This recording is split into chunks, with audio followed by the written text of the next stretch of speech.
Busch Championship. Rob's kissing babies, shaking hands, giving autographs to everybody. Hello. That's what we do. I'm posing for pictures. Awesome seeing so many people here on a Friday where it's supposed to be bad weather all day, baby. Honestly, I think the worst. When I was coming in, it's an 80% chance of rain at 2, but then by 3, it's out of here. So it's now 3:05.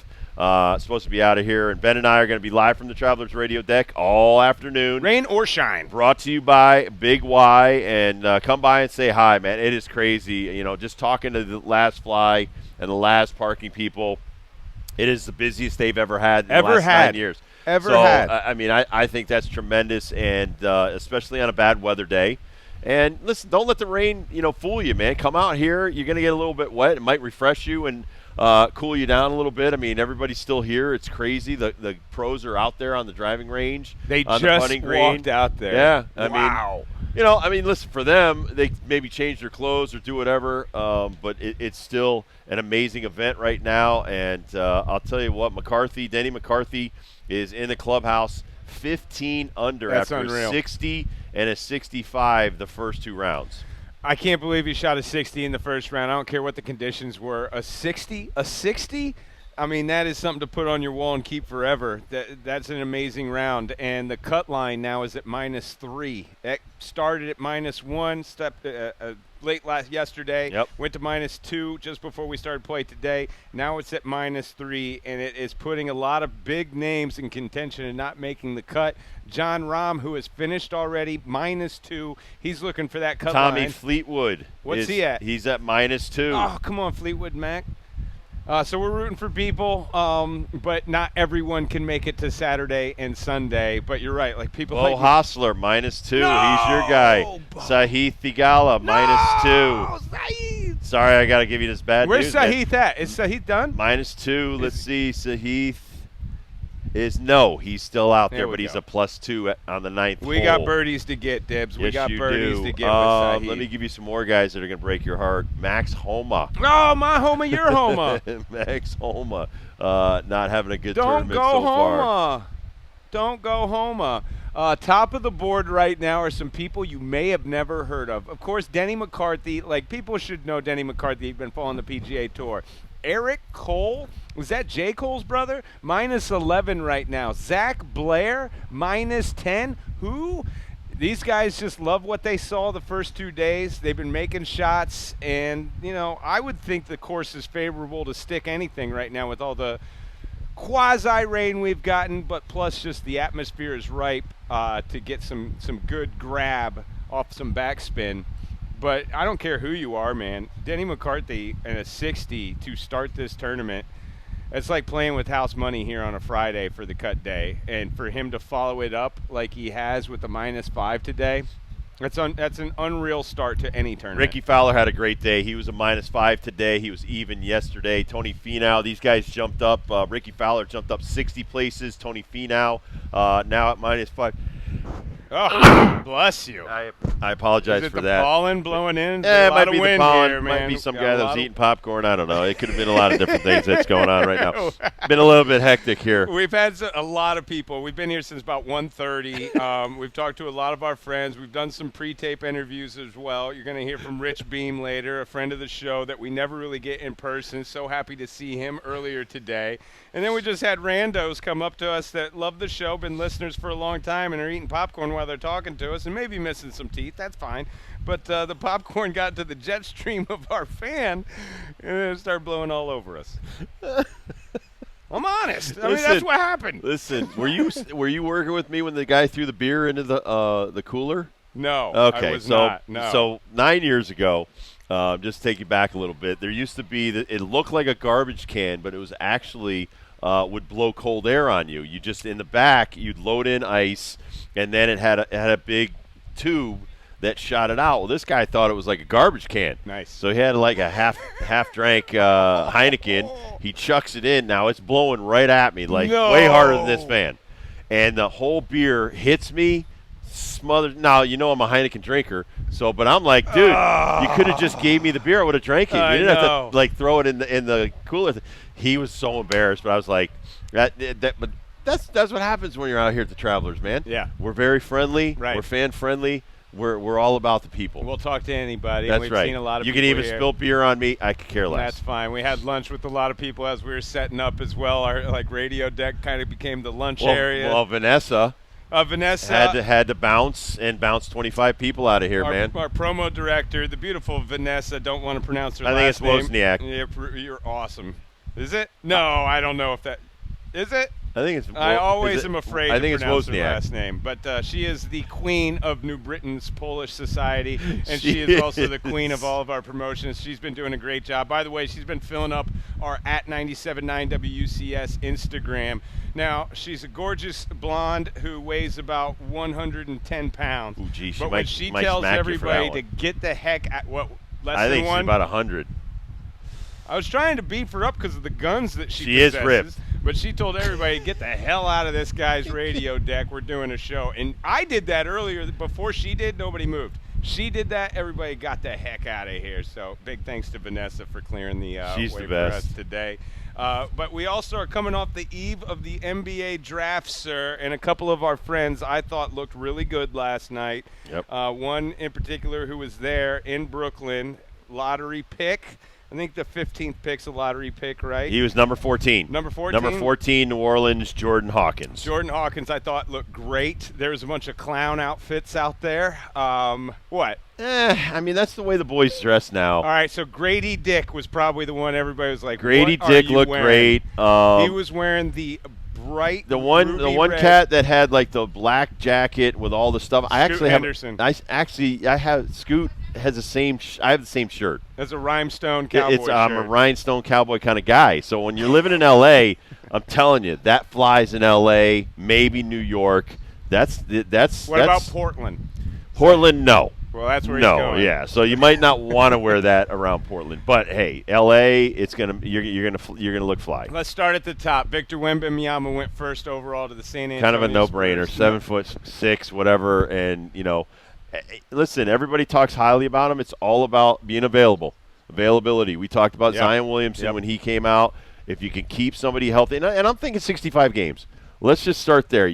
With baseball, you're worried about innings pitch counts, things like that. Load management in basketball is huge. And when you're talking about Jokic this year, he played 69 games in the regular season, 20 in the postseason. That's 89 games. Right. And he's a big fella. So you want to be able to have that guy for 15, 20 years. So if you spend that much dough on the first overall pick, you want health.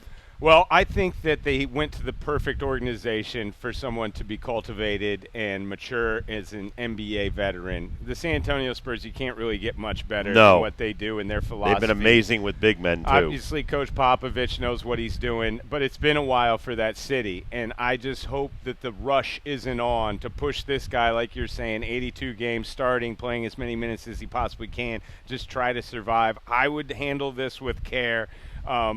But also not in the way where like they are doing Zion in New Orleans, where it's you put the guy in a bubble and he gains a bunch of weight and can't come back in the bubble. the same.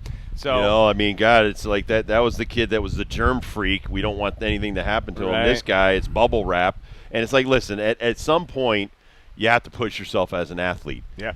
There's got to be a balance. And when he said when they were right near the playoffs, and he's like, well, I'm healthy, but. And almost spoke of himself in third person, but I'm not going to play until I feel I'm ready. I mean, that's until Zion's ready. We've done that to these kids. We've allowed them the entitlement to the point now where they speak freely of their own entitlement. That's got to change, but there's got to be a happy compromise there where you don't blow these guys out. And here's the thing: Zion, Anthony Davis, any of these guys, they're not the savior. You got to build. That's your foundation. Wembanyama cannot do it by himself. No, so you have to build around those guys. So you basically say, listen, Porzingis with the Knicks, when Porzingis came into the league, this guy's gonna save us. Yeah. No, he's one guy on a team. He's a good piece, but he's not the only piece. So that's what scares me when teams that have been going the wrong way for so long, now you're going to put all your eggs into one basket and one guy, and when he gets hurt, or if he does get hurt, right, then it's his fault. No, that's not the way it should be. I really want this guy to be on the court because he is different, man. There was a highlight they showed last night from the French league that he plays in where he was the one on a 2-on-1 fast break playing defense. Right. He challenges the guy with the ball. They lob over the top for a lob dunk. He recovers and blocks the dunk. Yep. Like, no one can do that unless you're 7'5", you got great footwork, and you got a wingspan that's bigger than everyone else in the gym. And this guy he's possesses a pterodactyl. That. He is a pterodactyl. Hopefully that pterodactyl will stay as healthy as possible. Exactly. Fingers are crossed on that. I loved how they brought the parents with all the kids last night. The kids get there talking to Monica McNutt, but Monica also is talking to the parents. Right. I thought that was just perfect for Fantastic. the future. I think a lot of people need to see that a lot of these kids, man, they've got a team of people, and it usually starts – honestly, I thought – got to have a support system. I thought the theme last night, it starts with mom. Right. It starts with mom. Yep. There were some moms there last night that have put everything into their boys being drafted. But you and I both know AAU, man, it's about the parents, and they're investing in your future. And, they said in 8th grade they knew this kid was going to be in the NBA. And, a lot of people think that. Not everybody turns out to be one of these 58 kids that ends up getting drafted. But, let's talk about Sanogo. It still breaks my heart. Jordan Hawkins goes 14. Yeah. Andre Jackson goes 36 to Orlando. Then he gets traded to the Bucks, which is an amazing situation to be put in. Adama Sanogo signs a 2-way deal with the Chicago Bulls. I'm very sad about that. I mean, how does a guy who's a 2-time Big East Player of the Year, national champ, 6'9", 240 pounds, strapping young man, wonderful human, how does this kid not get drafted? It blows my mind. I hope there's 58 guys better than him that just got drafted last night, but I doubt it. Adama won't let that break him down. No, He'll not use at all. that as a chip, that won't define him. And he will be in this league. I think that guy has more heart than most of those guys that were drafted last night. I know what the scouting report is, though. Honestly, look at Tyler Hansbrough being a National Player of the Year coming out of North Carolina. That same kind of scouting report. Great around the rim. Now, he obviously got drafted. Right. He went to the Pacers and was serviceable about 8 years in the career, but never developed an outside shot. And that day was a lot different than today as far as how the philosophy of the NBA goes. Now it's all from the three-point line. And I understand that. But I'm with you, man. This guy is a winner. This guy plays great defense, and his footwork is unmatched for his frame and his body. But the back-to-the-basket style just is not around in offensive playbooks in the NBA right now. I do think the 2-way deal gives him flexibility to be on another franchise. And, man, just stay ready, stay loose. There's a lot of people who want to sit out games in this league. And if Sanogo wants to play, raise your hand and step in and then make the most of it. At least he's got a shot with the Chicago Bulls. We'll see what happens. Jordan Hawkins, what do you think about him and the Pelicans? I think it's fantastic. It doesn't really matter where he goes. He's going to be a stud. He needs to develop, and it's got to be more than just the three-point shooting. Yeah. We know he can create space. He's amazing that way, but he's also – I think this guy can run a franchise. I think he's a facilitator, and you want to be that kind of guy. Honestly, I truly believe, having watched him play every game, I think he can be as good as a Kyrie Irving. I really do. But he's got to learn that inside game. There's a lot of trees in there, and that's what I'm talking about. When you get into trouble, don't think you can take it in, because he could dunk over anybody. That's just something that nobody really talked about last night. People don't get that about Jordan. And it was like a one-dribble explode, and we saw it a lot in the XL Center where he raised up over people in the lane and was fearless. And we're talking Big East basketball here. That's the one thing I kept on thinking about when we're talking Sanogo, Jordan Hawkins, Andre Jackson. I don't know how good the French league is. I don't know who we're playing against. I understand Overtime Elite is with the elite players in the country, minus the ones that went to college. I just still feel the NCAA has pressure. It develops teamwork. You have to be coachable. And they're just adverse situations you need to get over. Now, that probably does exist in the G League for the Team Ignite and maybe in France and Serbia too. I just know it exists in the NCAA. Right. And I trust those players more than I do some of the guys that were drafted last night with huge question marks. huge question marks. Jordan Hawkins, he shot 47% in the Sweet 16 and Elite 8. So he raised his game. High-pressure situations. So he right raised there. his game to another level. He's 6'5", 195. That's basically what I came out of high school as. I was 6'4", 180. You've got to build yourself up now as a grown-up and a professional. Wait a second. You were 180? Yeah, coming out of high school. Were you on the Chris Sale diet? Pretty Jeez much. Louise. Dude, that was fast, dude. So tell me about that. Like, when did you get over 2 bills? My 3rd year in the minor leagues. What? Because for me, for going to college football, just maturing. I matured really? later. Yeah, absolutely. Mine was pizza and milkshakes. Well, but remember, I was playing basketball, soccer, baseball, Right. football. I was playing every sport I could get my hands on. Now you just stop doing all that, and now you're just doing running. You're doing not weights, but I was doing more stuff for just baseball-related things. So it changed my body type. My lower half probably put on 10, 15 pounds. And and then by the time I got to the big leagues, I was 220. So you're talking about 40 pounds Right. of weight. I never bench pressed. I never did any kind of heavy weights. The heaviest weight I ever lifted by the time 4 years in the minor leagues was 3-pound dumbbells, doing the Dr. Job exercise. Wow. Oh, dude, you should have saw me. Wow. I would be in Gold's Gym over. I'll never forget this. I used to work out at Gold's Gym right next to ESPN. Okay. Big 6'4", 220 pounds, and I'm lifting 3-pound dumbbells. Nice. I'm doing all the weights for Dr. Job and stuff like that because you're not supposed to lift heavy, Right. Right. Right. And so then I did a ton of running, ton of stairs, ton of I did do a lot of squatting, but it was a lot of leg pressing, things like that, where I wasn't using upper body because you definitely don't want thickness. This frame is nowhere near the frame that I had when I played. I was a lot thinner through here. I was had a little bit more around my waist because that's just the way you are. You got that you're always lifting your leg up. So, for Jordan though, and talking about Jordan Hawkins, to survive a lot of the abuse he's going to take playing so these too. 82 games, that's so a lot more than he's accustomed to in college Right. in a season.